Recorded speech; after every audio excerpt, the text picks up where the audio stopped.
Yeah. But that first season when Memphis was great was like such a beauty to be a part of because I had seen guys who had been there all 4 years and seen what it meant to them. But that's also that culture and that grit and grind that Memphis breeds is like, it is. Speaking of Anthony Miller, I've never in my life seen anyone work as hard as he worked in practice. The dude would need IVs after every practice. Like, I know a lot of guys need that, but I'm talking about from actually every single rep being 100%. Like, the motor doesn't turn off. And it's like, okay, when I'm seeing guys like that practice, then even with me being done from the game, that shit still inspires me to this day to, like, get up and go get to something. Yeah, go work. Yeah, just seeing what someone grabbing their lunch pail looked like. Yeah. At that level, Alan Cross was another guy because, wasn't very talented. Yeah. I mean, don't get me wrong. He went to the NFL, like, talented, but not like he was a smaller guy, not the typical prototypical smaller guy, but could do everything well, and just worked harder than anyone. So it's like those type of people you see, like, all right, bet. What was their first bowl game like, too? I remember that was Miami, right? Yep, Miami Beach Bowl. Miami Beach Bowl. What was those gifts like back then? I know that's like a question I always ask. The gifts be... What was those gifts like? Which I get? Forget the gift. You in Miami for a bowl game. Right. Miami. Yeah. Going to Miami for a bowl game is the gift. It's the gift, nigga. What?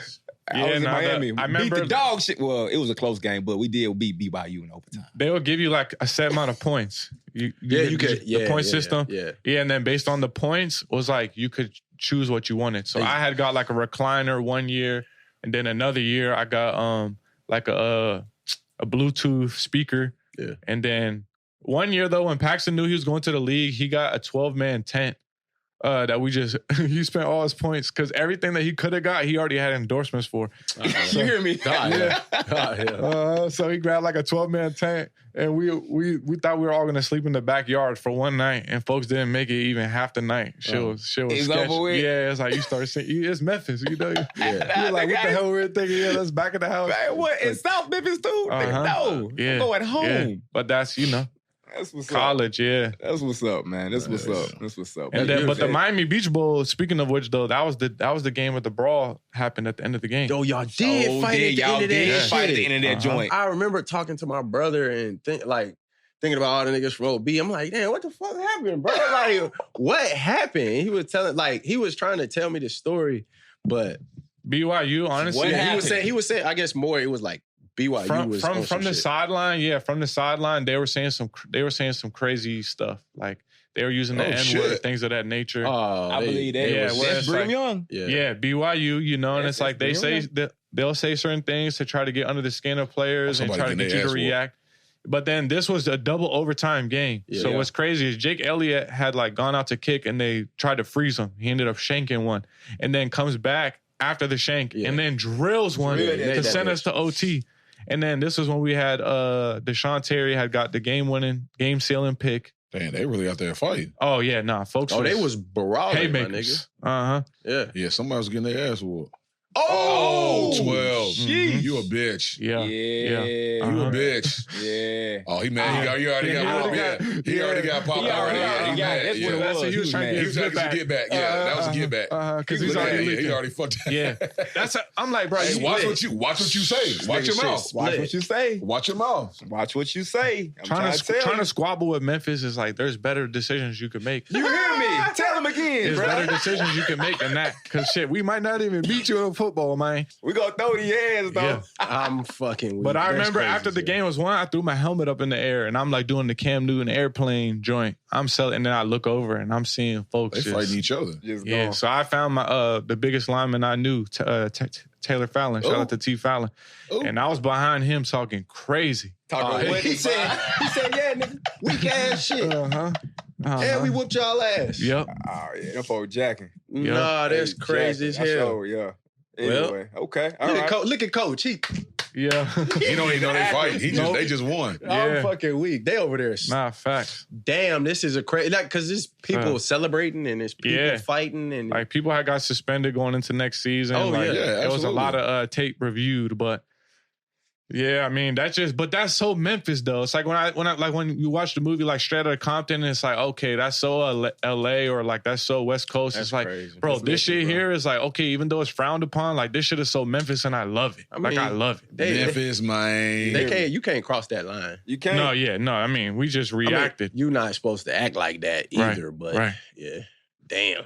Okay. Well, damn, man. So that was the first season, and the second season, first season in D1 ball. In D1 ball. So what was like the biggest difference that you saw coming from the JUCO level to now you on a team, bowl game, shit like that?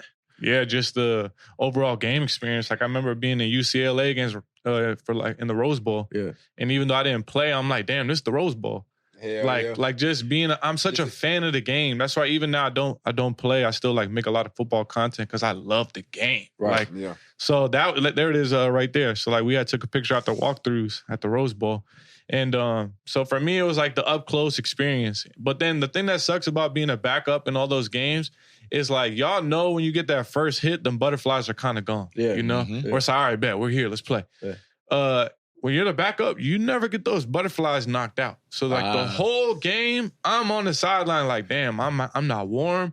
I'm not ready. I don't know if I'm finna go in. Yeah, I don't know. But you got to be ready. Exactly. You're one play away from playing. Yeah. Boy, that's crazy. Yeah, like ready more so like physically warmed up, but mentally, absolutely. You have to. That's what sucks is you got to be just as prepared as that guy, and you still might not even play. And then the worst part is you're literally, okay, you see, I'll be the signal caller. So I'm sending in the play. So I'm already knowing, all right, quarterback got tag side safety to outside to check. And so I'm watching him go through his progressions. Like, damn, there he goes, right up the seam. Right. And then the ball gets thrown right up the seam, touchdown. So it's like I'm still taking the mental reps every single play, but then it's like, damn, you always live with the, I wish I could have been in there to be able to throw that. But mind you, I'm backing up a great quarterback. We're winning games, and I'm really helping the process. The funnest parts of the week for me were scout team. Because then I had full reins. To get to test the defense. Yep, test the first team defense. To get active. And, as scout team quarterback, they don't care if you do something wild. So my crazy, a lot of the time, at least as far as like, you're supposed to emulate who you're playing against. Yeah, other team's quarterback. So then like going into that next season when we played against Ole Miss, I remember that game or going into that week, like I couldn't wait to get to play as Chad Kelly. Because it's like, I know I would emulate his play style perfectly. Right. Being so like even right here, like, that's where this is where the athleticism. That's what, some Chad shit. Oh, let that bitch go. Yeah.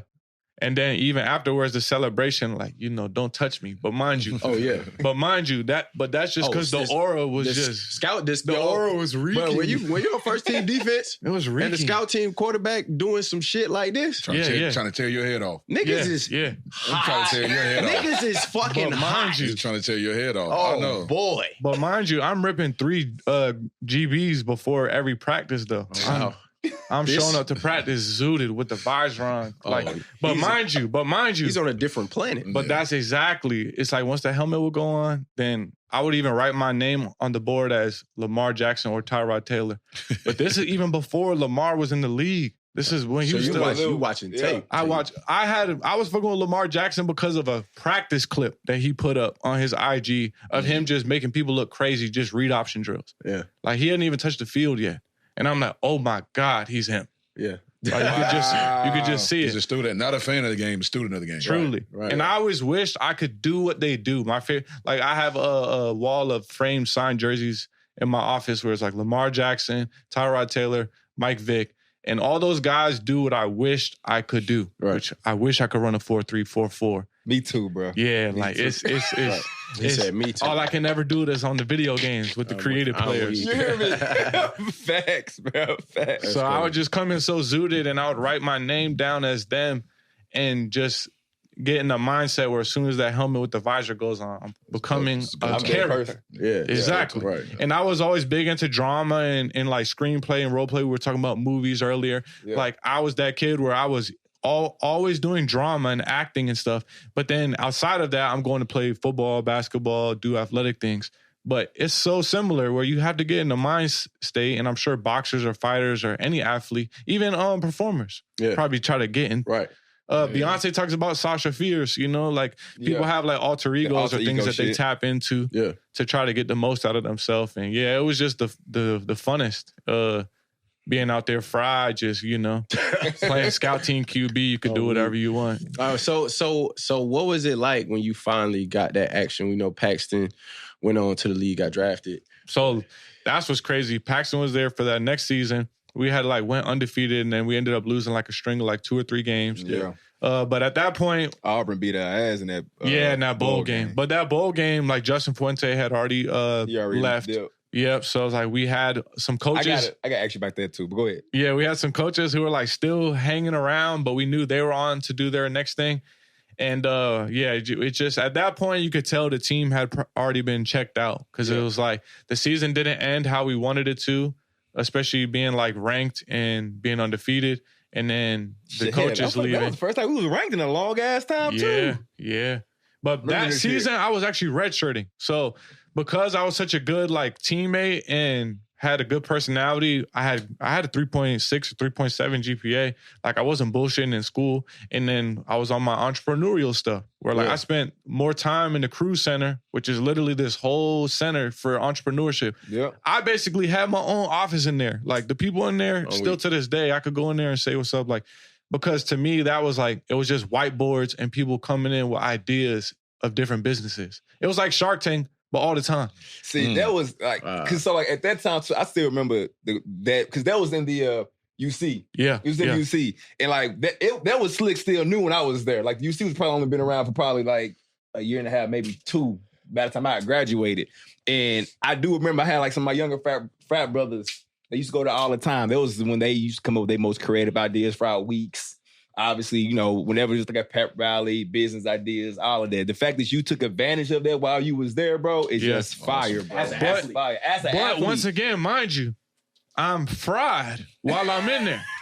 And best time for ideas. Exactly. Yeah. I keep reiterating it because it's once again, my lifelong mission at this point has become trying to let people know that like you can smoke weed and still be productive. And like I'm high right now. Shout out to Kevin Daren with David Letterman. He's like, I'm high right now. But like, yeah, it's just that was the whole thing. Is I hated the misconception when the stigma. Thank you. When coaches would see players smoking, they think, oh, like they don't know their plays, or they're not studying, or they're not in the. It's just, I just hated that. And then even like we were saying earlier. I do think though, hold on, I do want to put this out there. I do think it depends on your personality. Right, too, absolutely. Because I feel like you, from an early age, you already kind of exhibited like, okay, like I'm going to take care of my business. Like even when you talk about like your father, like, you know, when you was working early on, like, hey, you got to do something. You always about your business. I do think like, you know, there are some people that can't necessarily handle it. And like we know people. Yeah, we know that like, you know, couldn't make some unproductive. It does. That's why I would compare it to peanut butter, where I say one person can't have a spoonful without getting allergic and ending them in the hospital. Another person can eat the whole jar. Yeah. So people have to know. It's like anything. You have to know. Same thing with drinking or anything. You have to know your tolerance. Know your limit. And you have to have enough self-awareness to know whether it's hurting you or helping you. Yeah. So the reason I had also really got on it at Memphis was because they had me on the hydrocodones. I was on hydro since JUCO for the shoulders. Oh yeah. And I'm like, I can't keep playing. Yeah, I'm like, this is getting to a dark place. So then I'm like, oh wow, tree is actually a great alternative. And then I'm realizing, oh wow, the funnest I've ever been at practice is when I'm running around zooted. Because you're still sweating too. So it's not like you know, it's not like you're still like fully like sitting here on the couch fried, like you gotta go sweat. I don't know if you guys have ever worked out high either. Yeah. Everything. Yeah, you know, the muscles and whatnot too. I get what you're saying. I know exactly what you're saying. It's a whole different experience. Used to be part of the pregame process.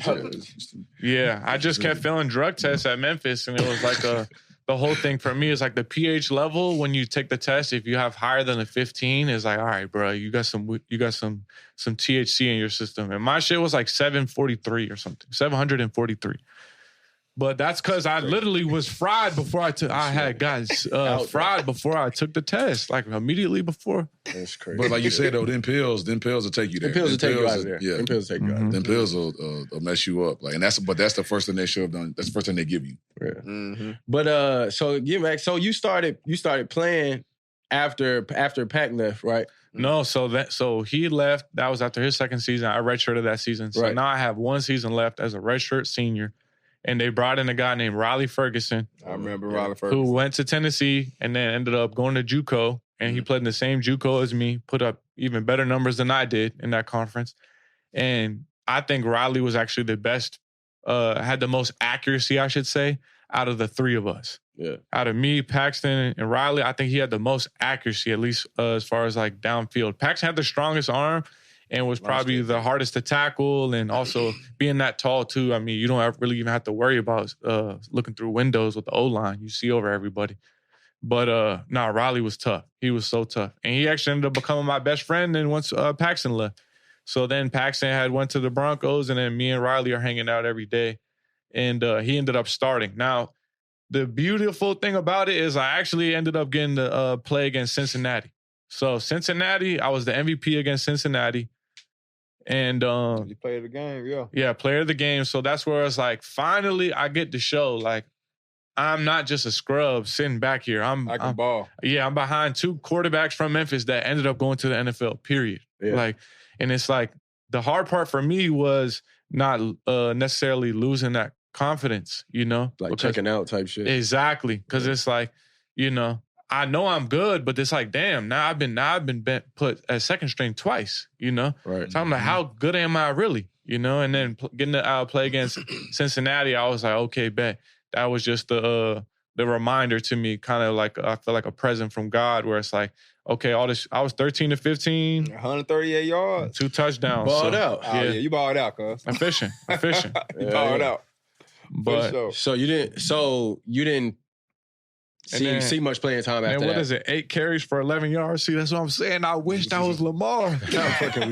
So 8 carries, bro. I probably supposed to hand off 4 of them things. So you didn't play much after that for the rest, like, the season. Yeah, I was. So like my career stats at Memphis, I got like 4 touchdowns, no interceptions, and probably like 300 yards. Okay, there you go. Get in there. Not bad. Yeah. Not stepping in. Making some plays. Yeah. So it's like, but so like for you, like, what was it feeling like? You know, you making plays out there coming from, no offers. Yeah, it was just a blessing, bro. Like every day out there was like a thank you, God. That's even how the blessed shirts came about. And even that too is like, I have not shy at all in expressing my belief in Jesus Christ as my Lord and Savior, and just my personal relationship on my journey, and like getting to know God. Is like, I was not shy about that at all. But then once again, it's like, here we have conflicting things. We have a lot of people who think you can't smoke weed and also still love God, or that's, a sin as well. And a lot of these things I've tried to continue to educate myself on and research as well. But it's like, a lot of the times when I feel like I have my deepest connection, I'll get fried and go to church every Sunday with my dogs, that was something that it just, for me, it just a lot of time enhances my experience, but also takes away a lot of my anxiety, because whether it's been the physical pain or just the stresses and anxieties, and like we talked about, I didn't have any NIL money. Being number 1 in the nation, I know I would have got a bag from somewhere. Yeah. Like at least 600, 700,000 something. So then going there, not getting any money, and then, not getting to play, that's even all the more reason why I started to focus on entrepreneurship and like, okay, what is life gonna look like after this? Because I'm not even playing right now. Yep. Right. Yep. So have that mindset at that age. No, is amazing. I mean, just because of the journey. I mean, he already kind of had that mindset. Like, I got to be about my business, and I got to have something else, because I'm not even really supposed to be here type shit. They didn't really want me here. So, what's crazy that you say that is when I did my interview after the Cincinnati game, I was getting emotional, and they were like, "What's wrong?" I'm like, "You don't get it. I'm not even supposed to be here." So it was like the same type of thing where it's like when you just see seeds planted in like the stuff that, like I said, God puts on your heart, and then you see it through, because that's back to walking by faith and not walking by sight. Because sight is a function of the eyes, what you see, and vision is a function of the heart. And a lot of time when we see things going wrong, then we're like, we can either fold or we just keep walking through it. Right.